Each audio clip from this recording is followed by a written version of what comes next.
You're listening to the Trade Show Insights Podcast, Season 17, Episode 7.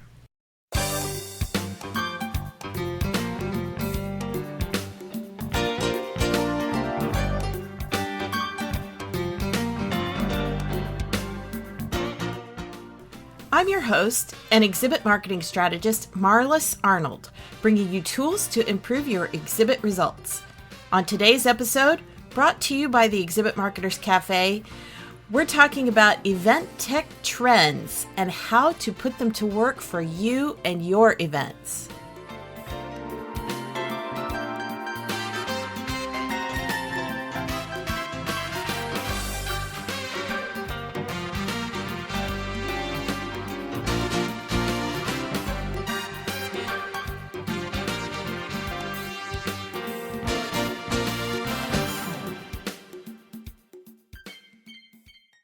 Our guest today is Josh Hotsenpiller, who's a premier thought leader on human connection. As a TEDx alumni and U.S. Department of State speaker ambassador, Josh travels globally, equipping and inspiring people across all sectors to relearn and resurrect the power of human connection and soft skills. From keynotes to executive training, Josh partners with leading companies like HP Global and wrote the Beyond Allies EQ-based curriculum with Network of Executive Women. Harnessing his desire to scale purpose-centered ideas, Josh co-founded Profits for Purpose, a SaaS software company empowering nearly 1 million global employees to volunteer and donate. After an exit from what is now Blackbaud, Josh founded and remained CEO of CrowdHub and Wisdom Capture.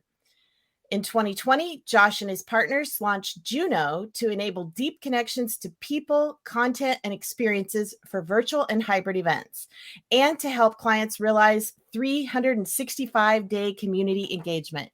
Welcome, Josh. Thank you. I was just listening to all that thinking I need to pare that down. That was a mouthful. So, but thanks for sharing it.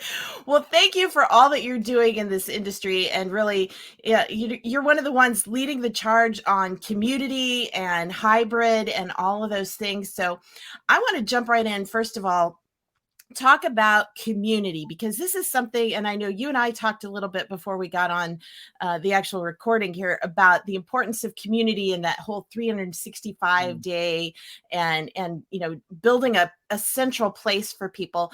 But talk a little bit more about, because that's something that's a little bit more challenging, I think, to try to get people in the trade show world to see the value. So talk a little bit more about the importance of community and how you can really make that work. Yeah. So again, thank you for having me and thrilled to be here. Look, at the end of the day, if I were to boil down what Juno is all about, it's advancing the world for good through human connection. And we just believe that when people get connected, they can advance good. And so that's our baseline thesis and hypothesis and what we believe. Now the question says, okay, if that's true, if you look at your day, the majority of your day now is spent connecting through digital, whether that's a social media platform, whether that's what you and I are doing right now. The majority of my day today has been connecting through a digital device. True. And so you can't separate it anymore. You can't say, gone with digital, gone with whatever. Not if you want to have human connection. It's part of the world. I was on an interview this week, and I interviewing a guy for a role in our company, and it got put on my schedule, and I didn't realize it. And I was driving, and I said, "Hey man, I'm sorry, I'm not on video." It felt so weird to not give him the chance to read my body language. I could see his, he couldn't see mine. Yeah. And so it's here to stay, and human connection is here to say, look, I believe in an and world. Physically showing up to a trade show is gold.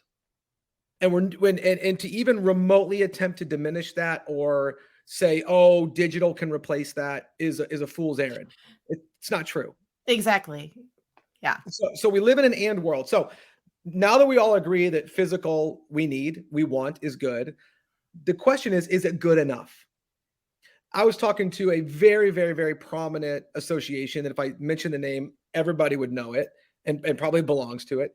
And I said, how many members do you have? And I'm going to make these numbers up so nobody can, but they'll be the same. Yeah. They said, 64,000. Well, that's wonderful. Wow. How many showing up to your event? Yeah. 6,400. And I Yeah. said, in anybody else's world, that doesn't fly. I mean, you can't leave 80%, 90%. I mean, some of these numbers are insane of your customers that aren't coming to your main event. Mm-hmm. How are you servicing them? And I really do believe it's kind of the old, Jim Collins, good is the enemy of great. And I think that the good has been now good enough. And we haven't said, what does great look like? What does it look like when recessions hit, when fuel prices hit, when 90% of our audience, 80% of our audience isn't showing up? Is that great? Yeah, and it's interesting you bring that up because it's so true. And that's something that I've been trying to convince organizers of for so long, is that they're missing a lot of their audience. I mean, just for example, I live in Kansas City, and a lot of these national associations don't have a local chapter. So if I join the association, I don't get any engagement unless I go to that once a year convention. Yep. And having that community, that online community, would give a lot of members a way to feel, it's kind of a bad analogy, but plugged in, literally, yeah. No pun intended. Yeah. But yeah, plugged into the association and having that involvement. And one thing that I've seen over and over the last 2 years is attendees saying, thank you for doing this. This is the first time I've ever been able to attend, for whatever reason, their location, their budget, whatever. So it's an extension, building this 365 community and building a way for people to connect in between the events is so important. So let's talk a little bit more about some of the tools and the techniques to do this. I know at Juno, you guys do a lot with the whole idea of using AI and creating a way to bring people together. So talk a little bit more. I think a lot of times people are a little scared by that, of like, how does this actually work? But talk about the idea of using AI and bringing people together. Yeah. And I'll set it up by saying this. I think in order for any of us to do anything new and big, there's got to be two things. And one I've already said is we can't let good be the enemy of great. And we can't have a scarcity mindset. And that's a big one, is saying, oh, this online is going to cannibalize my physical audience. That's just a scarcity mindset. And exactly. I am so glad you said that, because yeah. So we gotta check ourselves a little bit and say, wait a minute. I'm demanding great for my organization. I don't believe in scarcity. I believe in plenty and growth. I believe in a growth mindset, not a scarcity mindset. And so now what do I do? Let me explain a little bit about how AI works in our world. And I'm not a computer science major. I am actually by trade. I've got my divinity degree. I've been in the human connection world. It's what I spoke on at TEDx. I mean, that's my world. So when I began to build out the thought of AI for our company, I built the concepts, and then our computer science team built the methodology behind it. But here's what I said. When somebody onboards onto our platform, I want them to declare what they're interested in. I want to say, hey, I'm here at this trade show because I want X, Y, and Z. And I want them to come in. And we also do some stuff where we say, what are you good at? What do you want to learn? Like, so if we know what you're good at and we know what you want to learn, we can actually connect people together that say, I'm really good at public speaking. I really want to get better at it. Cool. We can bring you together. Exactly. So at a base level, it's just declaring who you are. So that you get a score once you declare. Then the second thing is called discover. You get when you get in the trade show, how many times have you gone into a trade show and you said, I'm here for pots and pans? And then next thing you know, you're looking at knives and you're looking at something else. And you're like, you've discovered new things. Right. So what happens is when you get on our platform, you declare, so we're going to send you things that you want, but then you start to discover things that you didn't even know you liked. Yeah. That gets a score. Then how you interact with all of those things puts weight on it. So if you comment, if you like, if you follow, if you engage, the score gets heavier. So now we get to go, hey, you never even told us that you like knives, but you keep going to all the knives pages and comment on them and cookware and, all that kind of stuff. And so we're going to start sending you more information on that. In its most logical way to explain it is declared and discovered interests that are weighted by your actions, create your profile. And now we know what to send you in terms of who, experiences, and content. So that's its most basic framing. Well, and that's something that's so basic. I mean, that's how Amazon works of like, oh, if you like this book, I bet you'd like to read this one as well. And so they've been using that whole concept for a long time.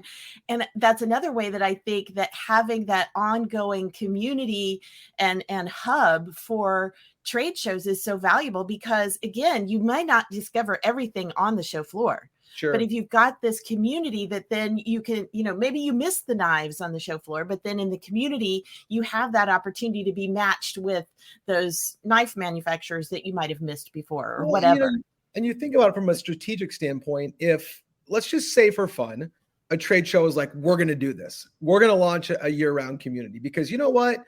Our customers don't want to interact just a few days a year. They want to interact all year long. So let's just say they launched it. And let's say they launched it after their event. And so they've got 10, 12 months, or they've got 4 or 5 months. It doesn't matter. Users start getting on their community platform. Hey, I'm prepping. Give you an example. My mom and I are going to go walk the El Camino. It's a 100-mile walk in Spain. And we're doing it this fall. They've already started introducing us to online groups of people that are doing it. So that when we get there, the experience is exponentially enhanced. That's how I see this, is instead of seeing this product or this platform as replacing your physical event, this is about enhancing it year round. This is about when I do show up, I've got all these relationships I've been building for months. I've got the chance to learn more about the products before I ever got there. So I could see more. So I knew where I was going. It's an accelerator and it's an enhancer. It's not a replacement. Well, and I love what you said too about building the anticipation ahead of time, because it gives you that opportunity. You've already met some people that maybe you met them online that you're now looking forward to meeting in person. You've found, because we all know that all attendees make their shopping list, their must-see list of who they're going to go to on the show floor. If they've already explored some of these exhibitors in the online world, then they're that much more ready to go walk the floor and see those booths and explore in more depth. So yeah, I love how you say it's not an either or thing, it's an and thing. And I think that, if people can just get beyond that fear, like you said, the scarcity mindset, and look at it as the potential of all of these tools. I mean, we are so blessed to live in the time we are now, where we've got all these fabulous tools that make all of these concepts and all of these desires that we have to connect possible. I mean, there's a tool for anything anymore, it seems like. So think about this. What is it now? 85%, I'm making it up. It's probably higher. I could Google it right now, but of relationships are now formed online. Yeah, I believe it. All right. So we could probably Google it. And if you're listening, Google it for fun and see. Yeah. I bet it's in the 80 percentile. How many relationships that form online never meet in person? 3-4%, maybe 1%. They all do. They do. So the point is, digital is the accelerator to the physical. It's not the replacement.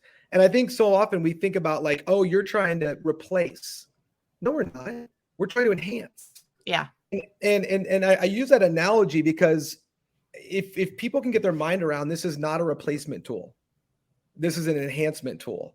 Then you can start to get a vision for how you can use an accelerator, how you can use an enhancer, not how you shun it. And so to me, if all we were was a virtual event platform, I could see the pushback.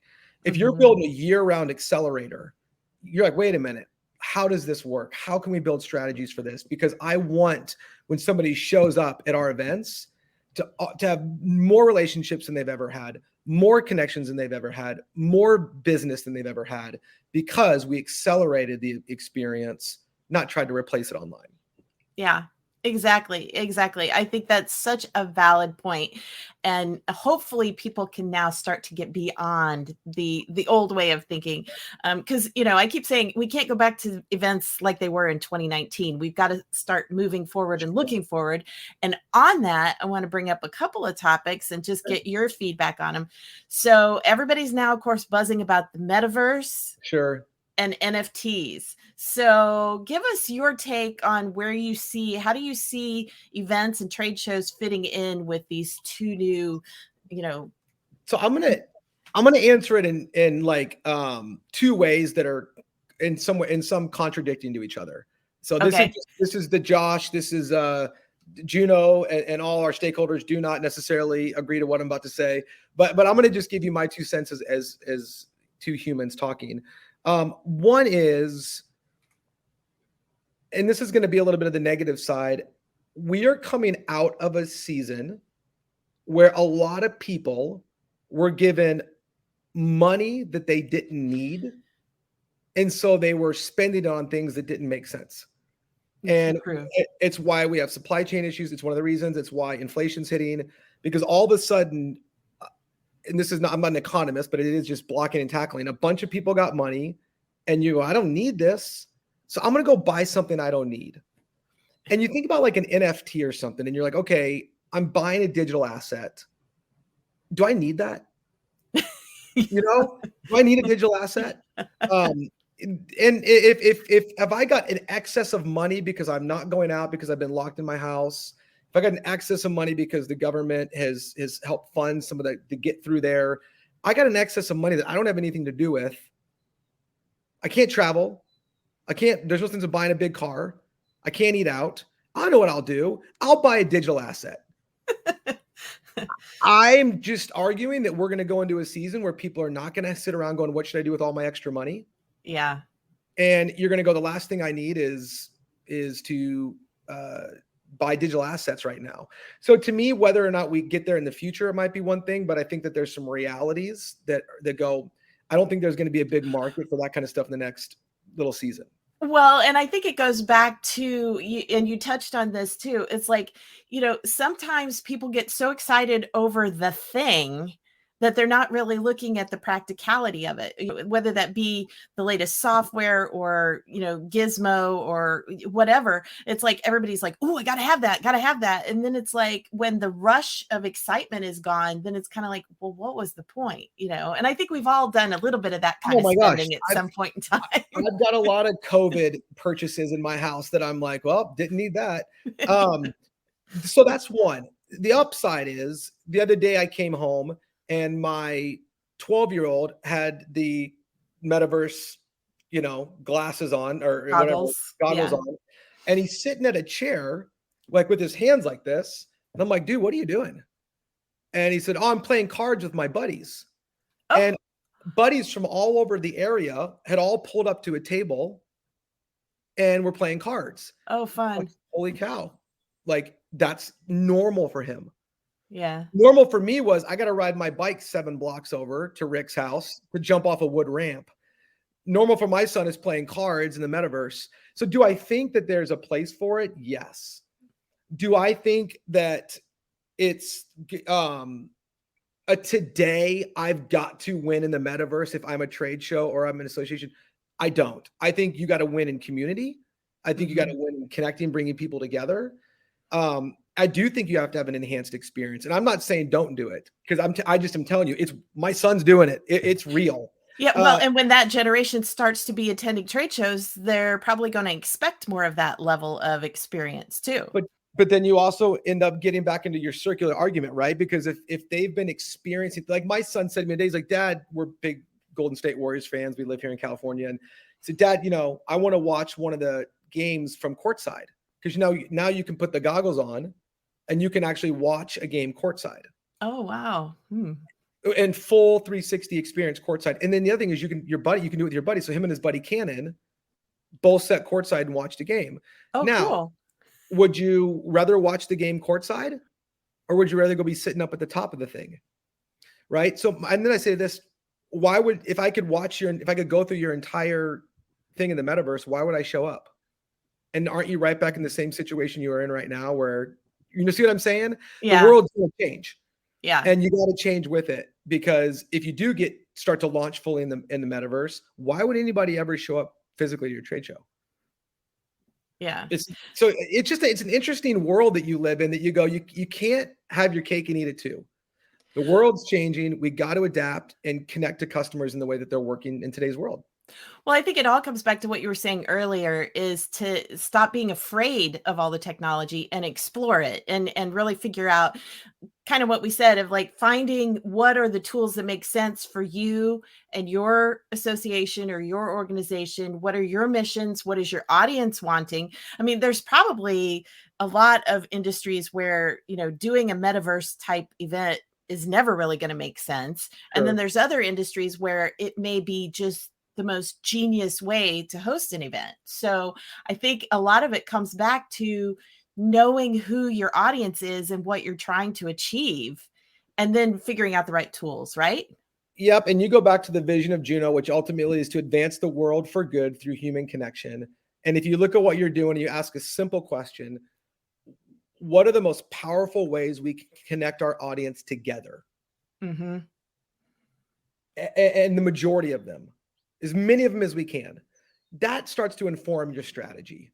It's not how do we get, I think if you say the analogy I gave earlier with the other group, if you said our goal is to go from 6,400 to 7,400, but we've got 55,000 that aren't going to be there, I think we got to think about it differently. So I know we don't have a lot of time, but that's kind of how I think about all those things.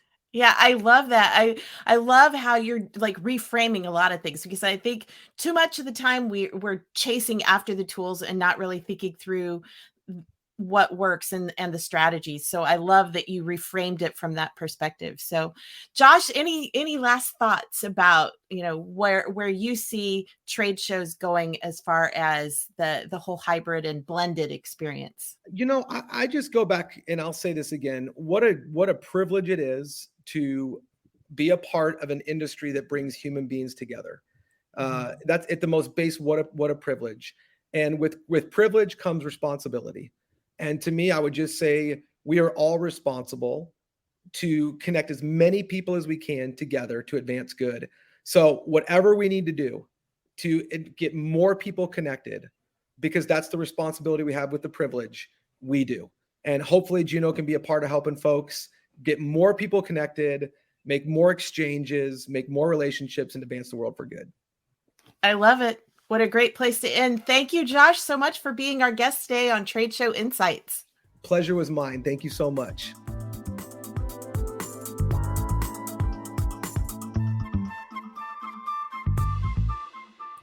If you enjoyed today's episode and would like more, you can subscribe to the podcast and automatically receive future episodes on your chosen device. Simply search for Trade Show Insights in Apple, Spotify, Stitcher, or virtually anywhere else that podcasts are found, then click the subscribe button. Trade Show Insights is protected by the Creative Commons copyright license. You may feel free to share this recording with colleagues or embed it on your own blog, as long as it's shared in its entirety and is not used for commercial purposes. To learn more, please see the link in the sidebar of the show notes at tradeshowinsights.com. Well, that's it for this episode of Trade Show Insights. Be sure to check out our show notes and archives at tradeshowinsights.com. You can also connect with me using the social media links or the contact page on the site. I'm Marlis Arnold. Thanks for listening, and be sure to join us next time for more tools to improve your exhibit results.